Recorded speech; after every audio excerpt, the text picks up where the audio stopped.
It's officially clean, old-fashioned hate week, which means we got to get a former superstar from Georgia Tech in the building. Former wide receiver Chase Lane joining me now. You know a thing or two about playing the Georgia Bulldogs. I do. What is it like this rivalry week? It's amazing. I feel like it's everything that you love about college football, from, just the student pride that you feel for your respective university, into the deep hatred you get into playing your rival. And so when I was at A&M, I didn't have that luxury of playing Texas because they were in the SEC. So my first real taste of like an in-state rivalry was here when I played at Tech. And so I felt every bit of it playing in Athens last year. And it really lived up to the hype, going in 8 overtimes. And so looking forward to some more magic this upcoming game. Okay, you've told me in the past that Georgia Tech is very well aware that this is one of the most, if not the most important games on the schedule. There's a lot riding on this. When you think about ACC title hopes, college football playoff hopes, Georgia Tech has to win this game. Yep. How much do you think that's a mindset in that building? Like I said, like you said, this game is really important, not only to us, but to Coach Key as well. And so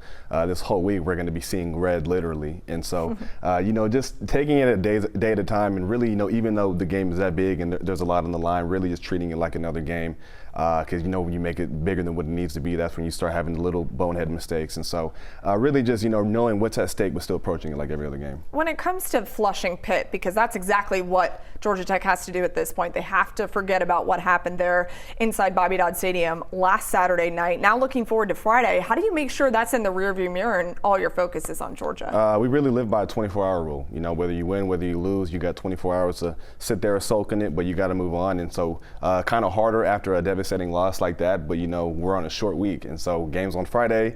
I got practice tomorrow, and really just got to start worrying about Georgia. We had the scouting report today that the guys got, and so it's really just getting ready for this next opponent. Key has accelerated that a little bit. Remember, he said the 24-second rule. You live by that? For sure. Yeah, you have to. You got to live by it. So it's just the part of the game and the kind of mindset you have to have as an athlete. So. You talk about mindset. You're looking at your guy, Haynes King. This guy is unbelievable when it comes to a mindset at the quarterback position. Walk us through what it looks like to be playing with Haynes King as your quarterback and what he embodies by that position. He's just the ultimate field general. I feel like whenever you play with him, when you have him at the helm, there's not much to worry about. He's a game manager. He's going to control the game. Definitely controls his emotions. You don't really see him get too high, too low. And just to see the journey he's been on these last 3 years since he arrived in Atlanta and really just taking this program to new heights, it's been nothing short of amazing. And it's just a testament to the kind of guy, player, and leader he is on and off the field. Not that you ever want to speak for any of your former teammates, but when you lose to Georgia in 8 overtimes and the way that you guys did last year, how much do you think the thought process was, I'm coming back for some unfinished business? I think that was probably at the forefront of everything. If you saw him post-game, he said, and I quote, I'm tired of feeling like this, just coming up short all the time. And so I'd be sitting here lying if I was saying that he didn't really care about this game, and especially this is his last time playing that team down in Athens, so expecting big things from my guy. Okay, so we have talked about him being a potential Heisman hopeful all year long. The Pitt performance did not help him, of course.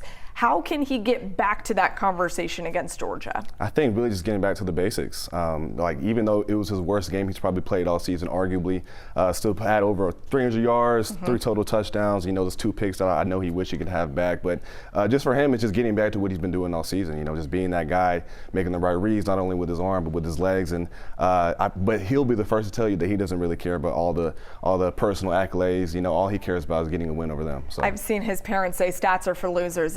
It's a common phrase throughout football, so he is definitely learning from his parents. He's the same way. All right, lastly, Georgia Tech. It's going to be 2 dynamic quarterbacks, 2 very good teams playing at a very high level. 3:30 Friday at Mercedes-Benz Stadium. What do the Yellow Jackets have to do to get past the team in Athens, as you call them? We have to show up physically first, and just with the mindset that we arrived in Athens with last year. We walked into that stadium knowing that we were going to win that game, having not only full respect and full just ready to go for that man right there, but just to really go out there and believe it.